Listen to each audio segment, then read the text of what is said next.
शिक्षा के क्षेत्र में बहुत बड़ा कदम है जो ये बजट आया है दिल्ली सरकार का। अब सरकारी स्कूल के लिए जो बजट अलॉट हुआ है, नए स्कूल बनने वाले हैं, जो लैब बनने वाली है, उसका असर सीधा-सीधा गरीब परिवारों पे पड़ने वाला है। आज के टाइम पे सरकारी स्कूल से बच्चा 10वीं 12वीं पास कर लेता है और बेसिक कंप्यूटर चलाना नहीं आ रहा, जहाँ पे पूरे दुनिया में ग्लोबल की बात करें, हम राजधानी है देश की और यहाँ के बच्चों को कंप्यूटर चलाना ढंग से नहीं आ रहा और बाकी कंट्रीज़ में एआई आ रहा है इतने लेवल पे, तो हम वहाँ से कम्पीट करेंगे। मोदी जी कहते हैं कि एआई भारत के बिना अधूरा है।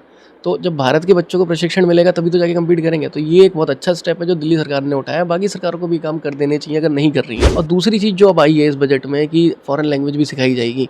तो ये बहुत बड़ी अपॉर्चुनिटी है कि यहाँ जब हिंदी इंग्लिश के अलावा बच्चे फ़ॉरेन लैंग्वेज सीखेंगे तो उस देश में जाके भी नए अवसर तलाश कर सकते हैं, ऑनलाइन काम कर सकते हैं, उनके कोर्सेज़ परस्यू कर सकते हैं, वो सारी अपॉर्चुनिटीज़ खुलेंगी। सबसे बड़ी बात जो 9वीं में बच्चों को जान के फ़ेल करा जा रहा था कि वो क्वालिटी सुधारी जाए, जो बच्चे कैपेबल हैं बिल्कुल उनको पास कराओ।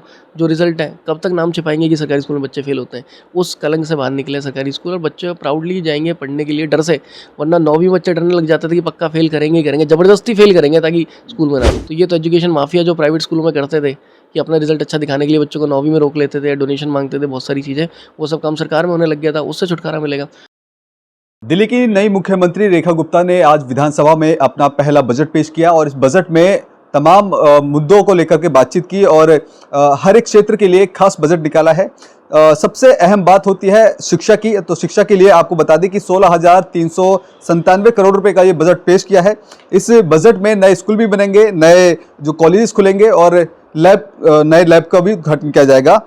इसी मुद्दे पर बातचीत करने के लिए हमारे साथ मौजूद हैं विपिन जी, और विपिन जी एक शिक्षक भी हैं।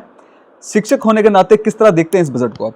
जी, शिक्षा के क्षेत्र में बहुत बड़ा कदम है जो ये बजट आया है दिल्ली सरकार का। पहले अगर मैं दिल्ली के थोड़े विस्तार से बात करूँ, तो जो आबादी है आज के टाइम 2025 की हम बात करें, लगभग 3.5 करोड़ होने जा रही है दिल्ली की। और दिल्ली का एरिया 1484 किलोमीटर का, जो लोड आप समझ सकते हो कितना हो रहा है, जिसका रिज़ल्ट बेरोज़गारी, काम करने की अपॉर्चुनिटी बहुत कम है और क्राइम में रिजल्ट आ रहा है, जो बात बार-बार होती है। अब इसको सुधारने का एक ही तरीका है, जो आपके पास फ़ोर्स है, वो आपकी ताकत बने, है ना? और उसको प्रशिक्षण दिया जाएगा और शिक्षा दी जाएगी तभी आपकी ताकत बनेगी। उसके लिए सबसे बड़ा कदम, क्योंकि प्राइवेटाइज़ेशन में तो महँगा हो रहा है सारी चीज़ें प्राइवेट स्कूल्स में और कॉलेज में, जो अफ़ोर्ड नहीं कर पा रहा है हर कोई, तो गरीब तबका कहाँ जाएगा? सरकारी स्कूल पे डिपेंडेंट है। अब सरकारी स्कूल के लिए जो बजट अलॉट हुआ है, नए स्कूल बनने वाले हैं, जो लैब बनने वाली है, उसका असर सीधा-सीधा गरीब परिवारों पे पड़ने वाला है। जिनके बच्चों को सिर्फ़ बेसिक शिक्षा पहले दी जा रही थी, या स्कूलों में आप देखें तो टीचर टू स्टूडेंट जो रेशो था वो बहुत ही अलग था कि एक टीचर पे 200 स्टूडेंट्स है, कहीं पे 45 स्टूडेंट्स है। उस तरीके के जो आइडल सजेस्ट पैरामीटर है वो तो है ही नहीं, किसी स्कूल में फॉलो ही नहीं किया जा रहा।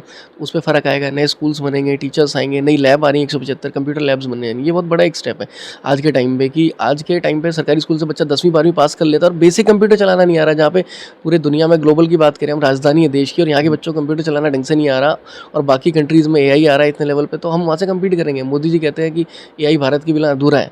तो जब भारत के बच्चों को प्रशिक्षण मिलेगा तभी तो जाके कम्पीट करेंगे। तो ये एक बहुत अच्छा स्टेप है जो दिल्ली सरकार ने उठाया। बाकी सरकारों को भी काम कर देने चाहिए अगर नहीं कर रही हैं तो, ये सारी चीज़ में कंप्यूटर और टेक्निकल नॉलेज वाली चीज़ों में देना चाहिए। 100 नए स्कूलों की भी बात कही है, नए स्कूल खुलेंगे, इसको किस तरह देखते हैं? कितना बिल्कुल फायदा रहेगा? आवश्यकता थी इस चीज़ की, तो बहुत पहले दसों साल पहले केजरीवाल ने बोला था 500 स्कूल खोल के देंगे, लेकिन एक भी शायद नया स्कूल नहीं आया। 2-4 उन्होंने बिल्डिंगें में जो करप्शन करा वही ये सामने आया था। अब 100 स्कूलों की ज़रूरत है, क्योंकि अब क्राउड देखो दिल्ली का कितना है, बच्चे जो एडमिशन नहीं मिल पाता उन्हें स्कूलों में। ईडब्ल्यूएस की ज़रूरत क्यों पड़ी आपको 30% रिजर्व करने के लिए? जो अंडर प्रिविलेज्ड बच्चे हैं, सरकारी में एडमिशन ले नहीं पा रहे हैं, तो प्राइवेट में जाना पड़ रहा है उनको। तो अब ये वापस सरकारी स्कूल की तरफ जाएंगे, सुविधा अच्छी होगी, नए स्कूल्स बनेंगे तो। और एक सबसे बड़ी चीज़ आप देखो, सरकारी स्कूलों का रिजल्ट खराब ना हो जाए, इसलिए पिछले 10 सालों से 9वीं क्लास में बच्चों को फेल करा जा रहा था। अब उस चीज़ पे असर कम आएगा, जब सुविधाएं अच्छी होंगी तो बच्चे पास होना शुरू होंगे। और दूसरी चीज़ जो अब आई है इस बजट में कि फ़ॉरेन लैंग्वेज भी सिखाई जाएगी, तो ये बहुत बड़ी अपॉर्चुनिटी है कि यहाँ जब हिंदी इंग्लिश के अलावा बच्चे फ़ॉरेन लैंग्वेज सीखेंगे तो उस देश में जाके भी नए अवसर तलाश कर सकते हैं, ऑनलाइन काम कर सकते हैं, उनके कोर्सेज़ परस्यू कर सकते हैं, वो सारी अपॉर्चुनिटीज़ खुलेंगी। तो सरकार की तरफ से बहुत बेहतरीन कदम है। अब तक मैंने देखा था वो ये सारे प्राइवेट कॉलेजेस पढ़ाते थे, प्राइवेट इंस्टीट्यूट बहुत मोटी रकम वसूलते थे कि आप जर्मन सीखो, फ्रेंच सीखो। आप चले जाओ साउथ दिल्ली में, इतने सारे प्राइवेट इंस्टीट्यूट खुले हैं जो आपको सपने दिखाते हैं, बड़ी-बड़ी नौकरी कराएँगे और वहाँ पे कनाडा भेजेंगे और सारी चीज़ें। उन बच्चों के साथ क्या होता है, डंकी मूवी में आपने देखा है। वो सारे स्कैम से बच्चे बचेंगे जब सरकारी स्कूलों में सुविधाएँ मिलने लग जाएँगी और पढ़ाई होने लग जाएँगी तो। नरेला में जो शिक्षा हब बनाने की बात कह रहे हैं, नई यूनिवर्सिटीज़ खुल रही हैं, किस तरह देखते हैं इसको? बिल्कुल, बहुत बड़ा कदम है। ये हब बहुत पहले भी बन जाना चाहिए था। और दिल्ली के शिक्षा हब की बात करें, नॉर्थ कैंपस हो गया, साउथ कैंपस हो गया, आईपी यूनिवर्सिटी हो, एक नया अगर निकल के आता है, तो आने वाले टाइम के लिए बहुत अच्छा एक विकल्प है। और दूसरा जो प्राइवेट सेक्टर की एजुकेशन थी, कोचिंग सेंटर जो यूपीएससी एस्पिरेंट और बाकी तमाम एग्ज़ाम के जो दिल्ली आते हैं, उनकी क्या हालत हुई। राजेंद्र नगर के इंसिडेंट आज तक कोई भुला नहीं सकता उस तरीके की।